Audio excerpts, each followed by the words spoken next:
eu costumo falar, vou começar colocando o seguinte: o objetivo de uma entrevista investigativa é a coleta de informações relevantes. Esse é o principal objetivo de uma entrevista investigativa. É você coletar informações relevantes. Porque as não relevantes não interessam. E elas vêm. E aí você precisa trabalhar isso, né? Dependendo do perfil do entrevistado, elas vêm até muito mais do que as relevantes, né? Porque a gente vai falar mais para frente, um perfil dissimulado tende o quê? A se defender, ser reativo, não falar a verdade, omitir informações. Então ele vai fazer de tudo para descontextualizar o caso, né? Tangenciar aquele questionamento que você está colocando naquele momento. Então, o que você mais tem, de repente, são informações que não são relevantes, mas o grande objetivo de uma entrevista investigativa é a busca de informações relevantes para o caso. Informações essas atreladas ao trabalho, informações profissionais, tá?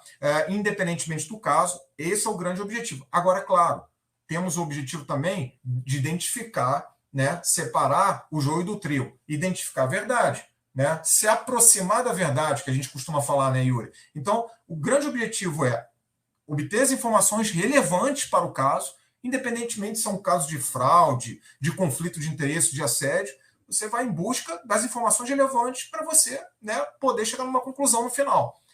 E também, evidentemente, você identificar os sinais de simulação, de omissão, contradição. Aqui, ele ou ela falou a verdade. Aqui não falou a verdade. Por isso, isso e isso. Então, a gente tem toda uma análise, né? A gente analisa todo um comportamento verbal e não verbal do participante, de forma que a gente consegue, no mínimo, a gente garante quando a pessoa falou a verdade e quando ela titubeou, ela faltou com a assertividade, e, portanto, ela apresentou sinais de simulação. Então, assim, evidentemente que esses pontos todos fazem parte do objetivo da entrevista, tá? Mas o grande objetivo é esse. Mas por que eu estou falando isso? Já que a gente tem esse objetivo da entrevista, né? E, evidentemente, quanto mais informações você tiver daquela pessoa com quem você vai conversar, quanto mais informações você tiver, melhor, né? Porque você tem que ir para uma entrevista embasado, você tem que ir para uma entrevista fundamentado. Então, quanto mais referências você tiver daquela pessoa, melhor. E referências no sentido de trabalhos anteriores já realizados. Uma análise de e-mails, monitoramento, né? Um background check feito, bem feito, vão ser fundamentais para você realmente ter essas informações e poder tratá-las na conversa. Tá? Então, o objetivo são essas informações relevantes que a gente tem que ir atrás e cruzar com as que a gente já tem. Mas o que seria, então, essa fase do conhecimento, né, Yuri? Simplesmente, para você atingir o objetivo, antes você tem que conhecer quem? A pessoa com quem você está falando. Né? Eu costumo falar que, às vezes, muitas vezes, né, a maioria das vezes, a gente só tem aquele contato com a pessoa, naquele momento da entrevista. A gente fala muito assim, olha, a gente vai fazer, mais um trabalho para a gente. Quando a gente terminar aqui o trabalho, provavelmente nunca mais a gente vai ver a pessoa. Né? Enfim. E o que acontece? Antes de você entrar no objetivo da entrevista, você tem que conhecer aquela pessoa que está à sua frente. Então, a fase inicial da entrevista é uma fase de conhecimento.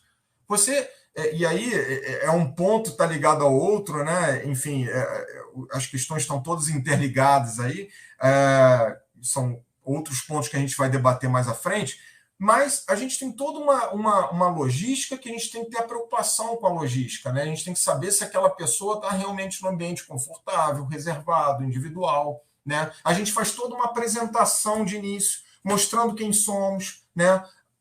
Onde atuamos, qual é o objetivo, e a gente coloca naquela apresentação que a gente costuma fazer, que faz parte da nossa metodologia, né? A gente coloca, evidentemente, primeiro, quem somos, o que fazemos, um pouquinho da nossa empresa, da relação com o nosso cliente, o objetivo daquela conversa, né? O motivo da contratação. A gente aborda muitas premissas, né, do nosso trabalho que a gente não pode perder de vista em nenhum momento.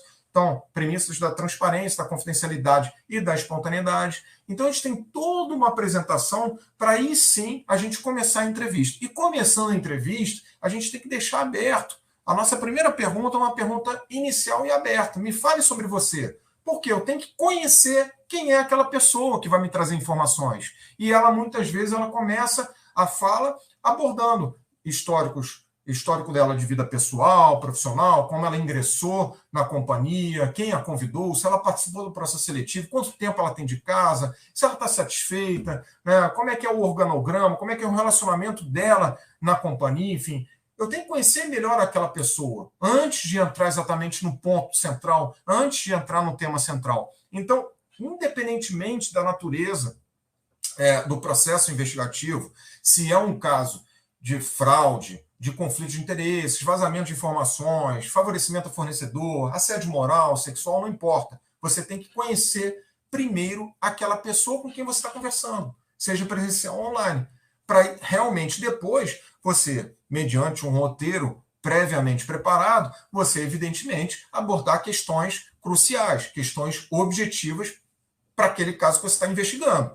Mas, antes de mais nada, a gente tem que ter esse cuidado de conhecer a pessoa. Quem é aquela pessoa? Porque muitas vezes, né, Yuri, as pessoas, muitas vezes, a maioria das vezes, ela fala, o que ela fala é o que lhe é interessante falar. Né? As pessoas trazem aspectos relacionados à família, né? Fazem questão de mostrar que é casado, que é casada, que tem filho, né? Que tem toda uma preocupação familiar, narra direitinho para você todo o histórico profissional. Ela tem interesse, ela tem essa preocupação de falar para você que ela tem uma vida ali, né, uma trajetória ali, né, de trabalho até ela chegar naquela companhia. Então, ela mostra para você, inicialmente, já quais são os pontos que lhe interessam.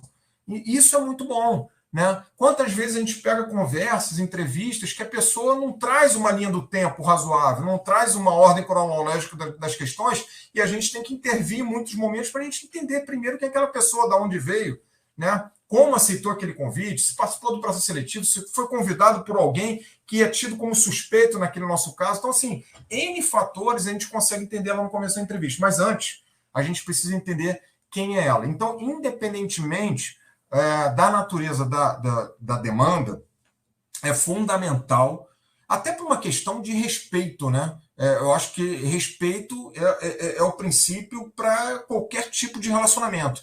Eu costumo falar que a transparência e o respeito, né, são pontos assim cruciais em qualquer tipo de relacionamento, né?